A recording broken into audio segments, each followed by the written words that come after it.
I'm so excited to interview Liza, CEO and co-founder of Chexy.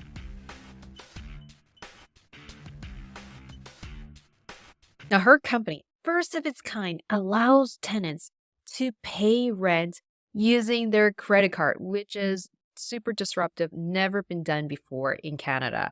In fact, her company has enabled $20 million of rent and allowed so many cashbacks and rewards for tenants who are so diligent in paying their rent monthly. So why not make some moolah along the way? Her company is also backed by $1.5 million of venture capital funding. We're also going to talk about her transition, quitting her 9-to-5 job at Square and venturing into this company, Chexy, and how she survived during the months when she wasn't getting paid. Now, you definitely want to stay to the end of this video because we're going to talk about the best credit cards for travel hacking, which has enabled Liza free travel for the last 2 years, including business travel, and not pay for airport food. If you're into credit card hacking, you want to learn from her. So let's segue into the interview. So how are you? For real.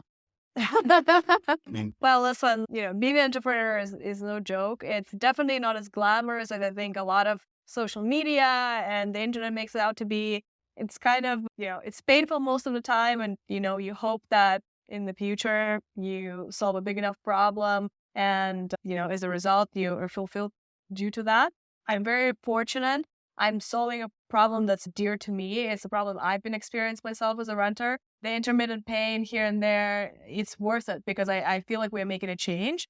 But I definitely wouldn't recommend doing entrepreneurship in like an area in an industry you're not passionate about, because most of the time it's very painful and there's like some glimmers of hope here and there that you actually do something meaningful. I'm glad you're painting a real picture because so many people glamorize the entrepreneurship life. It's like, oh, Yeah. Lamborghinis and freedom. The reality is you're broke. You don't make any money for like probably the first like 5 to 10 years doing it. And even if you are really successful at the end, it's like the payout doesn't come until much later, if it does, right? You can't do it for the money or the fame. You have to do it because you're passionate about solving a problem, or you just like love that uncertainty. I'm kind of a person who's like, I love the challenge and I love the uncertainty and I love to be doing something in an industry I think I can make a big difference in.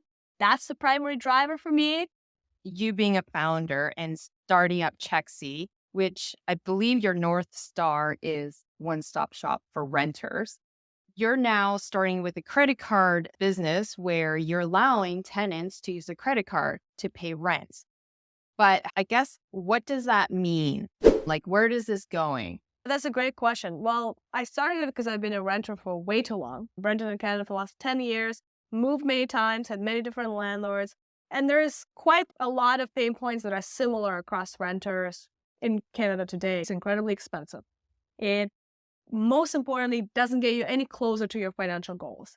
And then the whole industry is so antiquated that from a process of moving to paying rent is like you moving through Craigslist or using a real estate agent. You go into So see true. properties you're not even qualified for. You pay with checks. It's like, you have this like, population of 25 to 35 something that are renting for so much longer and paying so much. They get no benefit. They have to use the shitty systems. It's like, it's just the whole industry is so frustrating. So I created Chexy because I wanted to make a difference. I was kind of fed up with it. I've moved so many times and I paid rent with checks, and I was just thinking to myself, if nobody else is going to do it, let me give it a shot. And like, to be fair, a lot of people have tried and failed. So, it's not like nobody has tried, but it's a very challenging industry to build in. The reason we're starting with payments is because payments enables us to collect the data that currently leaves really between you and your landlord. It is how much you pay your rent and do you pay your rent on time. That data doesn't really appear in your credit report. So for us, we thought, if we can, number one, provide value to users today by enabling them to pay rent with credit cards so they can get rewards and cash back on their largest expense, start building credit. And number two, start getting this data on them so that the next time they move or even buy a place, we can help them get into a property way faster because of that verified payment history, or even get maybe a better mortgage rate. That's where I think like the biggest opportunity is. And like, it's really the data that will eventually streamline the entire industry in the process. You're hitting it home for me because I remember Vancouver waiting putting all these applications, wasting days of my time looking for a place. And what you're saying, I'm just resonating for real estate investors. Like you have a profile and like the banks know you and then they know your credit score and you can qualify for a mortgage, right? I'm just seeing like the analogy to a tenant. It's like, Yeah. they know you know your credit score, and she could be a great potential tenant. Yeah, and get based on her. your rent payment history, there's some correlation between how financially responsible they are and their credit score and do they pay their rent on time. But not necessarily. I've spoken to so many landlords out there who are like, you call that person and, you hope that they're being truthful with the tenant. But reality is, if they have a bad tenant, they're probably going to give you a good reference because they're trying to get rid of them. And so we're just thinking, listen, this is, first of all, like with credit cards and being able to earn rewards on rent, this is super valuable for tenants. They could earn their travel points. They could earn their cash back. They can finally get something back from their rent, and hopefully it helps in their financial goals and their financial freedom. But in the back end, it also enables us to create this data bank of rent payment history, which then helps them to get into a property faster, maybe qualify for a better mortgage. And that would be my dream. The fact that, maybe we can partner with the bank, and because we know that Tracy's been paying $2,000 in rent in the last 3 years, we know she can qualify for this mortgage. And otherwise, maybe she would have harder to qualify for it because of her salary or something like that. So that's kind of the overall goal and the vision. I just see the passion, and this is a good segue to what you used to do. So why don't you tell everyone, how did you prepare for that transition? Prior to Chexy, I led finance and strategy for Square in Canada. So I oversaw the kind of Square payment processing business and the profit and loss here in Canada. Square Canada is like 2% of Square global, but listen, it was a big role for me, especially for my age. Before that, I was in investment banking and in traditional finance, got my CFA, really was passionate about the tech industry. I actually didn't really care about payments so much, but just landed at Square, started to love the payments business. I thought like enabling digital payments and like seeing how helpful it was for merchants across, Canada and the world to accept digital payments, like how transformational it is to their businesses. Then I started asking myself, okay, well, we're seeing this growth across digital payments in home and repair and professional services. Everyone is doing like moving away from cash and checks, especially during COVID. Yet my largest expense is still being paid by a check, and there's no movement in the right direction there. So I kind of, identified that like as like vertical and thought I kind of want to learn what I applied at what I learned at Square. I want to take that and I want to see if we can change and improve the residential renting space. But I think like specifically the payments knowledge was incredibly valuable. Like the understanding I have of processing and interchange dynamics, and that's what enables our business model to be successful. We keep getting asked, it's like, how is Chexy only able to to charge 1.75% fee? You really have to understand everything about interchange dynamics, by card brand, the mix of your consumers to make a sustainable business there. And like having worked at Square and seeing that in the Canadian landscape was incredibly helpful for me. Definitely so good to see you cross-pollinate your past experience to this company right now. But you did touch on 1.75%. I just want to be like very clear to the audience. It costs 1.75%, but there's so much cashback offers, right? I just want to touch on that. So don't scare anyone about hearing that. Oh, no, for sure. So like the most popular card, for example, to be used with Chexy is the Scotia Momentum Visa Infinite card. Allows you to get 4% back on Chexy expenses. So yes, you pay the 175, but you're earning 4% cash back, with your card. Like it's a no-brainer for a $2,000 rent. That's $50 a month net, and $500 to $600 a year. That's a lot of money. I think like a lot of people use this also for travel points and so on and so forth because those can be very lucrative. Personally, massive points and travel optimizer here. Have not paid for my flight in 2 years, and I've been traveling a lot. I'm very much on the whole like points and miles game, and that's why one of the reasons I think I understand our end consumer very well. So it's really a no-brainer. Plus, you're building credit. Plus, it's the convenience. You touched on your past experience and you left Square. Yeah. I need to ask you, how much were you making when you were working at Square? And I think you used to work for Deloitte too, right? Yes, I made more at Square than I worked at than I did at Deloitte. At Square, when I was leaving, between like stock option, RSUs, and my salary, I was probably netting around 150. And I left when I was 26. So I was doing very well. Let's just say, like, life was good, like I was traveling, I was, banking a bunch of the stock. Like, I still couldn't afford to buy a place, which is funny, you make six figures in Toronto. So you're making 150K, and then do you mind if answering how much do you make now? I pay myself 70K. 70K. So huge pay cut. Yeah. How did you prepare for it? I had a decent amount of savings, so that definitely helped because, when I started Chexy, before we got our financing round, I wasn't getting paid anything for first, I think 4 to 6 months before we raised our first round. And so then I definitely dipped into my savings. I'm one of the 3 co-founders. We all get paid 70K. The way we kind of came up with this number is what's kind of the bare minimum that allows us to cover our living expenses without us being very stressed, like 2 of my other co-founders have mortgages, She's actually really good.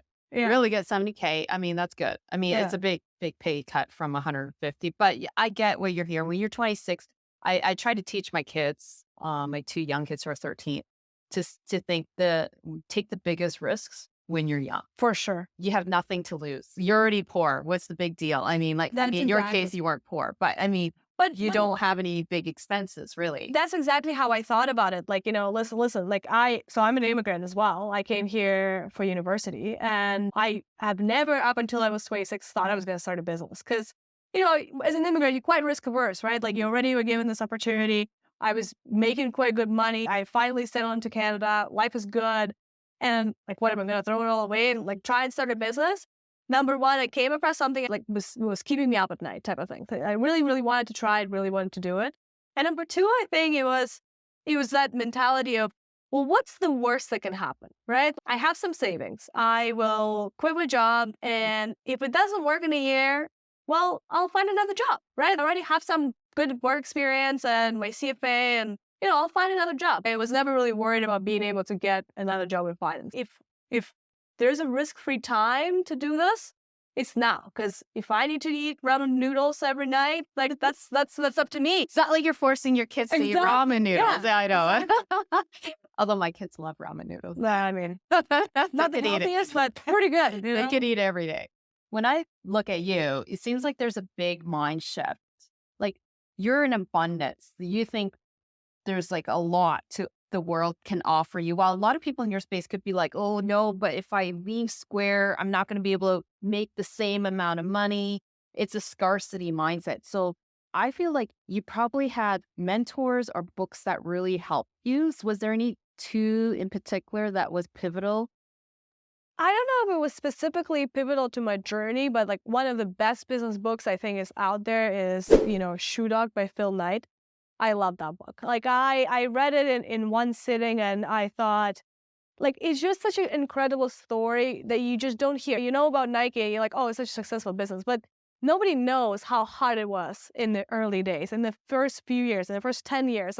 Nobody knows, what actually went into it and how many times it was, you're on the brink of, I don't think this is going to work. So I think, that was a really cool book to just give it into perspective. Because, again, we hear a lot about successes of companies. We don't really hear a lot about failures. And most of the time there's failures, and there's failures even on paths to successes, right? I think that was an incredible book. The shifting of the mindset, I think, kind of came when I asked myself, and, at 26, I'm 28 now, but at 26, I asked myself this question of, I've been working now for 5 years in finance. I'm doing really well. Is being a CFO of a big public company what I want to be in 10 to 15 years? Which, don't get me wrong, incredible job, lots of good money, probably lots of opportunity. I asked myself this question, and I was like, I don't really want that job. And then I asked myself, I was like, well, what would I like to do? And I just thought, it would be cool to start something that is meaningful. It would be cool to make a difference. I was like, you know what? Why don't I just give it a shot? What's the worst again? What's the worst that can happen? Yeah. I can always go back to that 150K job. I think I could always find a comparable job and be just fine. It's been exactly 2 years since I've quit my job at Square. I left mid-January 2022 and started doing Chexy full time. The learning that I had in the last 2 years is unparalleled to anything else I could have had in any other job or any other experience. And I am 1,000,000% confident that even in, let's say, a few years, hopefully it doesn't happen, but let's say Chexy doesn't work out. I will be way better equipped, not only to start something else if I wanted to, but also I will be way hotter talent and way more like knowledgeable and experienced for my age based on like the experience I've had.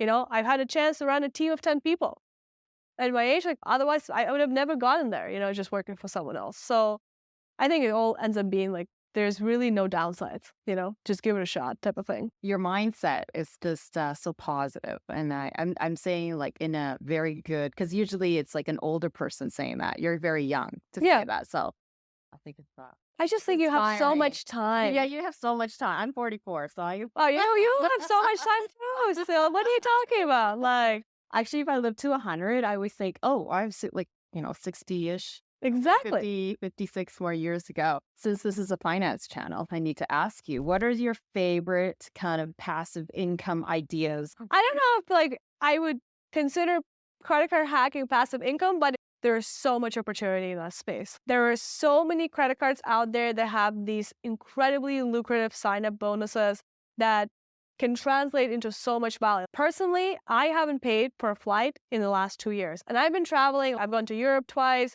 I've gone to South America. I've been traveling a lot. It's kind of like that trick of really understanding, first of all, number one, where is the best places to earn points? And I think if you're going to go and get one credit card today, you have to get one of the American Express cards, depending on how much you're spending.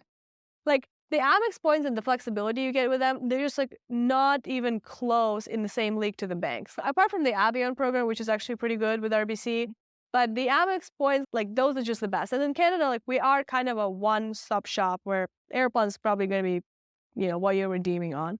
So I would say if you can, get a new card every year. Try and negotiate with your bank to never pay annual fees. Hopefully none of my bank partners are going to be listening to this because this is not good advice for them. But the reality is like there's just so much opportunity if you are willing to invest the time. I'm flying to France in a few weeks to go skiing, and I'm flying business class, which I would never pay for, but I had such a great redemption through Aeroplan from the points I actually earned by using Chexy to pay my rent on my American Express card, that business class round trip to Europe for free. Like, that's a $6,000 value right there. So, like, you gotta get on this. You gotta get on this. Like, I would say, I have to say this. Ricky from Prince of Travel, a good friend of mine. He's got really great resources. We put a newsletter out there. It's called the Chexy Rundown. Also, really great resources for points. You don't have to go like hardcore. Like I know some people like turn cards of 3 months. That's a little too hardcore for me. But like every year, for sure, you should be getting a new card, trying to take advantage of those bonus points, optimizing your spending based on the categories, and like leveraging the power, because like people do go on free flights, free trips. Like it's not a joke. Like, and you just heard it. I make $70,000 a year, so it's not like I'm spending a lot on the card.